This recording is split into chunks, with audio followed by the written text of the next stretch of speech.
Ok, chào mừng mọi người đã đến với kênh Rampapedia. Rất vui khi được gặp lại mọi người. Mình là Naito, thực tập sinh nghiên cứu về Pokemon và đây là cộng sự của mình, Rotom. Như mọi người đã thấy ở tiêu đề thì hôm nay chúng ta sẽ tìm hiểu về cơ chế tiến hóa Mega. Dù đã trải qua hơn 10 năm nhưng đây vẫn là cơ chế được yêu thích nhất và được nhiều fan mong muốn sẽ được mang trở lại nhất. Đây cũng là lời mời gọi cho hơn 96,2% những bạn nào chưa đăng ký kênh. Hãy nhanh tay nhấn nút đăng ký để không bỏ lỡ những chủ đề thú vị sắp tới nha. Không làm mất thêm thời gian nữa, chúng ta hãy cùng vào xem video thôi nào.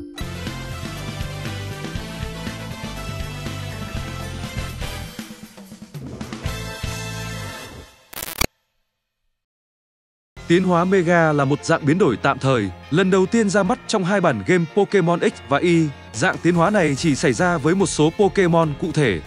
Khi này, Pokemon sẽ có những thay đổi to lớn không chỉ ở ngoại hình mà ngay cả với tinh thần của chúng. Đôi khi việc này có thể khiến cho Pokemon đó bị tổn hại thể chất hoặc thậm chí phát điên, không phân biệt đâu là địch đâu là bạn nữa. Tính đến hiện tại, dù có 46 loài Pokemon sở hữu khả năng tiến hóa Mega, nhưng lại có tận 48 hình thái Mega khác nhau. Vì Charizard và Mewtwo được ưu ái đến mức mỗi loài có tận hẳn hai dạng Mega là Mega Charizard X, Mega Charizard Y, Mega Mewtwo X và Mega Mewtwo Y. Đúng là con cưng thì luôn được ưu đãi hơn mọi người nhỉ. Đã có ít nhất một Pokemon tiến hóa Mega cho mỗi hệ, trong đó hệ siêu linh đang dẫn đầu với 10 loài. Còn hệ điện và băng khiêm tốn với chỉ 2 loài mỗi hệ. Điều thú vị là vẫn chưa có Pokemon Mega nào mang hệ tiên, bay, đất hoặc độc là hệ chính. Mega Altaria là loài Pokemon duy nhất có tổ hợp song hệ cực kỳ độc đáo là song hệ rồng và tiên. Và theo các thông tin rò rỉ gần đây, trong bản game G2A sắp tới, sẽ có thêm hơn 20 loài Pokemon tiến hóa Mega, nâng tổng số Mega Pokemon lên gần 70 loài.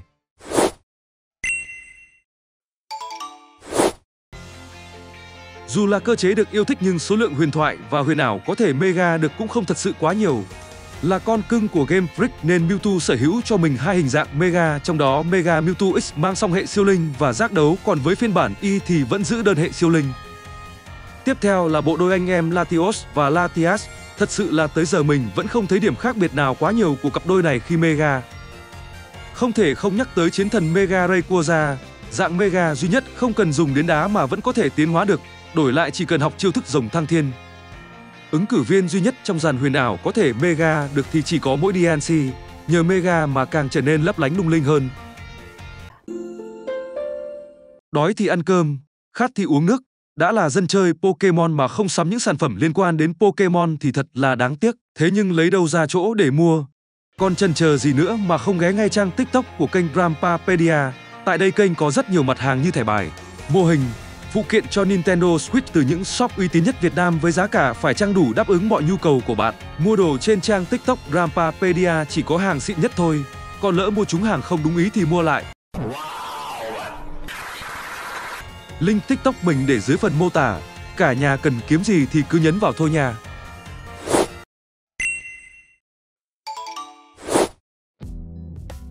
Sau khi đã điểm qua những thông tin chung chung của tiến hóa Mega thì giờ chúng ta hãy cùng nhau quay ngược thời gian để tìm hiểu xem tiến hóa Mega đã bắt nguồn từ đâu nhé. Theo dòng lịch sử thì nguồn gốc của tiến hóa Mega vẫn còn đang là một bí ẩn, bị bao trùm bởi nhiều sự mâu thuẫn. Với nhiều nhân vật và tổ chức trong thế giới Pokemon đều có những niềm tin khác nhau về nơi khởi nguyên của hiện tượng này. Đơn cử như giáo sư Sycamore vùng Kalos cho rằng tiến hóa Mega bắt nguồn từ các loại đá đặc biệt, có thể là đá tiến hóa đã bị ảnh hưởng bởi ánh sáng của Subneas hoặc Yveltal, phát ra từ vũ khí tối thượng được kích hoạt cách đây 3.000 năm. Ông cũng tuyên bố rằng tiến hóa Mega là một hình thức tiến hóa hoàn toàn mới và chỉ độc quyền tại Kalos. Nhưng điều đó bị phản bác bởi các sự kiện trong Pokemon Omega Ruby và Alpha Sapphire, nơi tiến hóa Mega và Mega Stone xuất hiện rộng khắp vùng Hoenn. Thêm vào đó, Sina, trợ lý của giáo sư Sycamore, khi ở vùng Alola, vô cùng ngạc nhiên khi mà thấy tiến hóa Mega lại xảy ra ở xa Kalos như vậy. Một cách ngụ ý rằng hiện tượng này vốn không thể xảy ra một cách tự nhiên tại Alola được. Theo tạp chí và Pokédex, vùng Pandia cũng đề cập đến Jojimon, dù là một Pokemon nghịch lý nhưng lại có hình dạng tương tự với Mega Salamence, và cho rằng Pokemon này có liên quan đến một hiện tượng xảy ra ở một vùng xa xôi, khiến nguồn gốc thực sự càng thêm mịt mờ.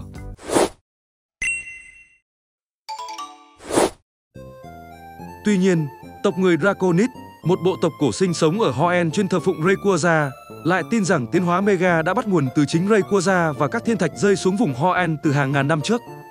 theo truyền thuyết được truyền lại qua các thế hệ của người Draconid. Trong kỷ nguyên nguyên thủy đã bị lãng quên của Hoenn, một loạt thiên thạch phát sáng rực rỡ như cầu vồng khá giống với miêu tả về những Keystone đã rơi xuống thác sao băng, quê hương của họ, và đã thu hút Rayquaza, dẫn đến việc Pokémon này xuất hiện giúp chấm dứt các thảm họa, mang lại hòa bình. 1000 năm sau, thiên tai lại tiếp tục xảy ra, đặc biệt là một thiên thạch khổng lồ với ánh sáng vô tận đã rơi xuống đại dương tạo thành nơi mà sau này được xây dựng thành thành phố Sutopolis. Vụ va chạm khiến mặt đất nứt ra, giải phóng một làn sóng năng lượng tự nhiên khổng lồ, khiến Groudon và Kyogre thức tỉnh trong hình dạng nguyên thủy của chúng, gây ra cuộc khủng hoảng vô tiền khoáng hậu. Dân chúng lúc đó đã cầu nguyện sự cứu giúp từ Rayquaza, và khi Rayquaza thật sự hiện thân, họ quỳ xuống cầu xin sự cứu rỗi. Lời cầu nguyện ấy đã khiến Rayquaza xảy ra biến đổi mạnh mẽ và tiến hóa Mega. Với sức mạnh này mà Mega Rayquaza đánh bại Groudon và Kyogre một lần nữa. Dù truyền thuyết của người Draconid ám chỉ rằng Rayquaza mới chính là Pokémon đầu tiên tiến hóa Mega, thì lại có thêm một truyền thuyết xưa ở Kalos, ghi lại tại Tháp Tinh Thông, kể rằng một huấn luyện viên và Lucario đã đặt chân đến vùng này từ rất lâu trước, phát hiện 2 viên đá lạ và thực hiện lần tiến hóa Mega đầu tiên trên thế giới.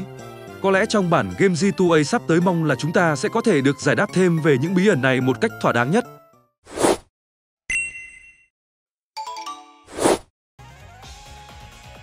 Tiến hóa Mega sẽ giải phóng toàn bộ năng lượng tiềm ẩn bên trong một Pokémon, điều mà tiến hóa thông thường không thể làm được.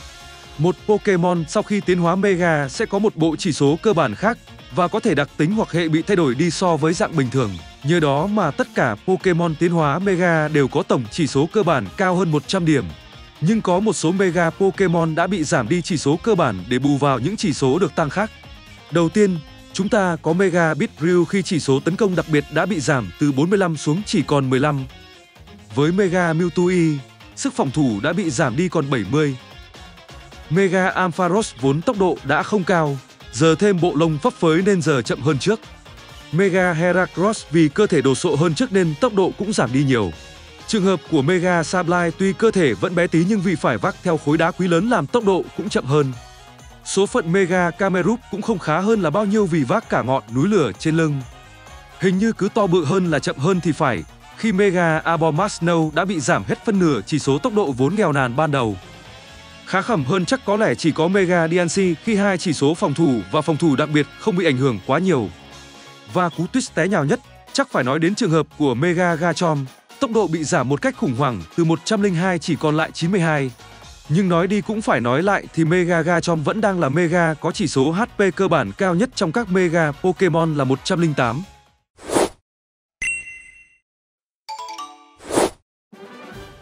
Số lượng huấn luyện viên có thể sử dụng cơ chế tiến hóa Mega cũng thật sự không quá nhiều trong thế giới Pokémon.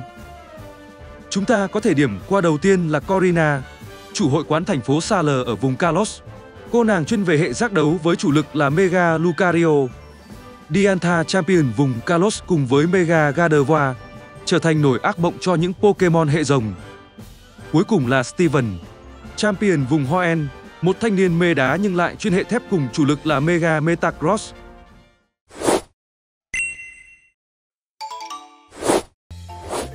Và đó là một số thông tin về tiến hóa Mega mà mình có thể trình bày. Nhìn chung thì cơ chế này tuy không phải quá mạnh và có một số hạn chế nhất định, nhưng chúng ta không thể phủ nhận độ nổi tiếng cùng sự thú vị của nó mang lại. Mega Pokémon nào mà bạn yêu thích nhất?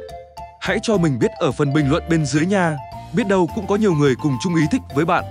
Cũng như đừng ngại ngùng chia sẻ những hiểu biết hay chiến thuật mà bạn dùng với Mega Pokémon. Cảm ơn mọi người đã xem hết video này. Và giờ thì hẹn gặp lại lần sau. Đừng quên đăng ký kênh đó nha quý vị.